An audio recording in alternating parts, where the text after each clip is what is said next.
ایک صحابی تھے حضرت ابو جندل رضی اللہ تعالی. ہماری محبت رسول صلی اللہ علیہ وسلم بحثوں میں رہ گئی. بحثوں میں اتنے کمزور ہیں ہم کہ آج تک بحث کر رہے ہیں آج تک کہ حضور پہ درود کون سا پڑھنا چاہیے. خدا کے بندے جس کو محبت ہوتی ہے نا وہ بحث نہیں کرتا, وہ درود پڑھتا ہے. درود و سلام پڑھنے والے کم ہیں, مسئلہ پوچھنے والے زیادہ ہیں. آپ یقین کریں, یا رسول اللہ کا نعرہ لگانے والے جوش کے ساتھ وہ تو چند ملتے ہیں علاقے میں, اور اس پر دلائل لینے والا سارا شہر ہے. خدا کا خوف کریں, عمل کریں. دین کو بحث کرنے نہیں آیا کہ ہر موضوع پر بحث کریں, فیس بک پہ اپنی رائے کا اظہار کریں. دین بحث کے لیے نہیں آیا, اسے موضوع بحث نہ بناؤ, یہ عمل کرنے کے لیے, اس پر عمل کریں. حضرت ابو جندل رضی اللہ تعالیٰ عنہ حضور حدیبیہ تک تشریف لائے نبی کریم علیہ السلام. ادھر سے حضرت ابو جندل جو تھے یہ وہ دلیر صحابی تھے کہ ان کے والد نے انہیں زنجیروں سے باندھا ہوا تھا. ہاتھ میں بھی زنجیریں تھیں, پیروں میں بھی زنجیریں تھیں, اور ان کا باپ روز ڈنڈوں سے مارتا تھا. انہیں پتہ چل گیا کہ نبی پاک صلی اللہ علیہ وسلم یہ حدیبیہ تک آ گئے. حضرت ابو جندل کمرے میں قید تھے, باپ اور بھائی نے قید کیا ہوا تھا. انہوں نے نا اپنا سر مار مار کے نا کھڑکی کو تو کھڑکی توڑی. ڈاکٹر احمد عبد الرزاق نے اسیرۃ النبویہ میں لکھا ہے کھڑکی توڑ کے باہر آئے. دیگر کتابوں میں بھی ہے یہ روایت.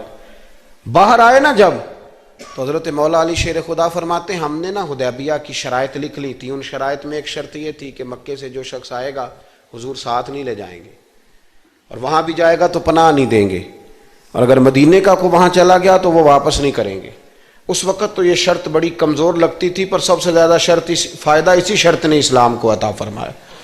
اس لیے کہ جو آدمی مکے سے آتا تھا اسے پتا تھا مدینے تو حضور کے پاس رہ نہیں سکتا, حضور نے وعدہ کر لیا. مکے واپس جا نہیں سکتے تھے, وہ کسی تیسرے شہر میں جا کے بیٹھتا تھا. تو صحابی جب تیسرے شہر میں بیٹھتے تھے تو سارے کا سارا شہر ہی مسلمان ہو جاتا تھا. اس شرط کی برکت سے کئی شہروں تک دین پھیل گیا.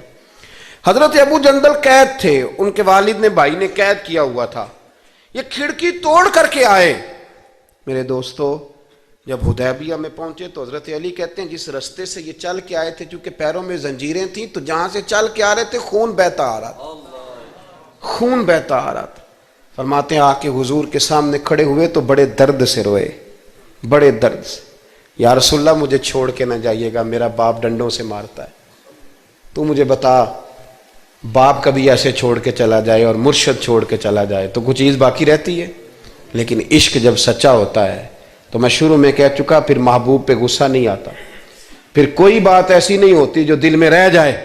میرے کریم رسول صلی اللہ تعالی علیہ وسلم کے سامنے درد سے روئے, یا رسول اللہ چھوڑ کے نہ جائیے گا, حضور یہ دیکھیں میرا باپ مجھے ڈنڈوں سے مارتا ہے.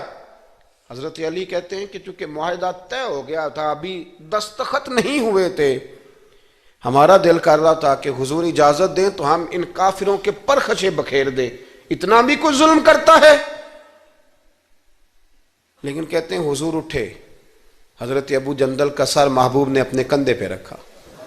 جناب ابو جندل بھی کھل کے روئے, ایک باری میریاں اکھیاں چوں اونا نے اتھرو پونجے سن, ہن تے چسکا پہ گیا رونے دا, تے ہر ویلے آہو زاری دا.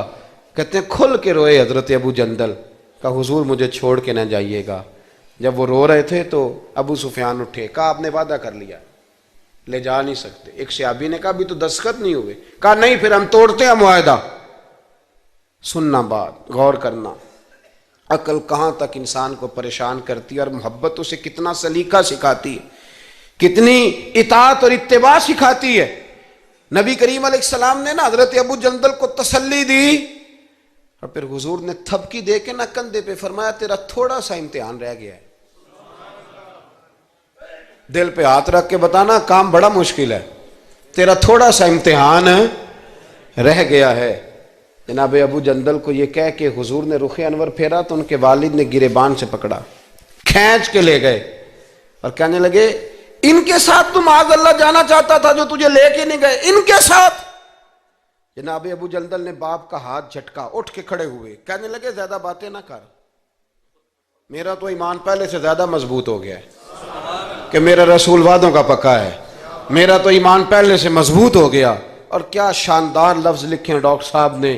حضرت ابو جندل کہنے لگے ابا آپ تو اس طرح کر میری یہ زنجیریں کھول دے، ہاتھوں کی بھی کھول دے، پیروں کی بھی کھول دے، اور مجھے بتا میں نے کس کمرے میں قید ہونا ہے۔ تو بس بتا دے کہاں قید ہونا ہے۔ اب میں تیرا قیدی نہیں ہوں، اب میں محمد عربی کے حکم کا قیدی ہوں۔ جب تک رسول اللہ صلی اللہ علیہ وسلم کا نیا حکم نہیں آتا میں قید میں رہوں گا، اور میں خوشی کے ساتھ رہوں گا۔ جتنے کفار وہاں کھڑے تھے نا، جتنے کھڑے تھے، جتنے، حضرت ابو جندل کے والد سمیت، وہ کہتے ہیں ہماری توجہ باقی معاملات سے ہٹ گئی اور جناب ابو جندل کی طرف چلی گئی۔ یہ بھی رنگ ہوتا ہے، یہ بھی۔ وہ کیا کہا تھا میاں صاحب نے؟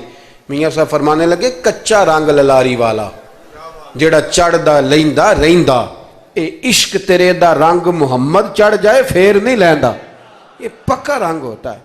اپنے آپ کو سمیٹیں، دین کے ساتھ خشک رشتہ بناؤ گے تو لمبا نہیں چلے گا، لمبا نہیں چلے گا۔ جو بوجھ سمجھ کے نماز پڑھتے ہیں نا، وہ تو زور سے عصر تک مسجد کے حجرے میں گپے لگا رہے ہوتے ہیں، عصر کی اذان ہوتی ہے تو کام یاد آ جاتا۔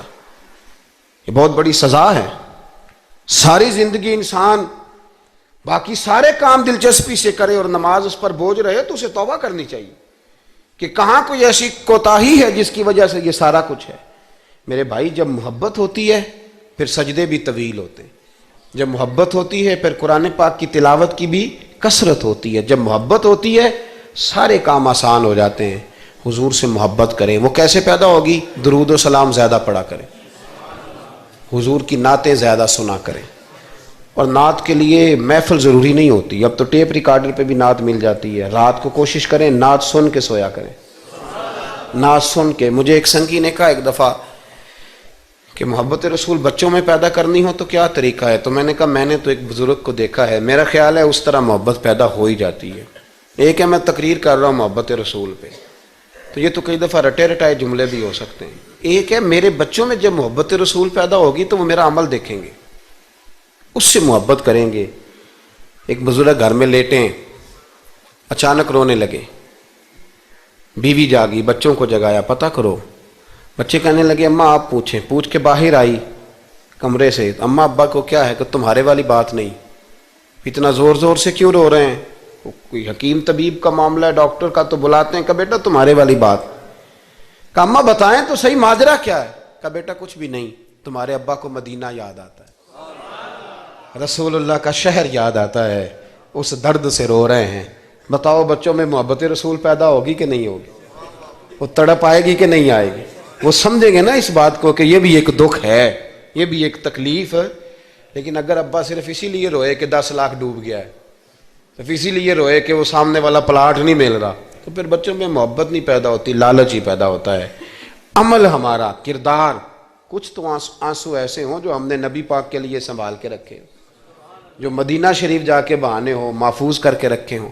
دعا کرتا ہوں اللہ تعالیٰ کی بارگاہ میں اللہ ہمیں اپنے محبوب کی سچی غلامی عطا فرمائے، غلامی میں زندہ رکھے، غلامی میں موت عطا فرمائے۔ آمین۔ آخر دعوانا الحمدللہ۔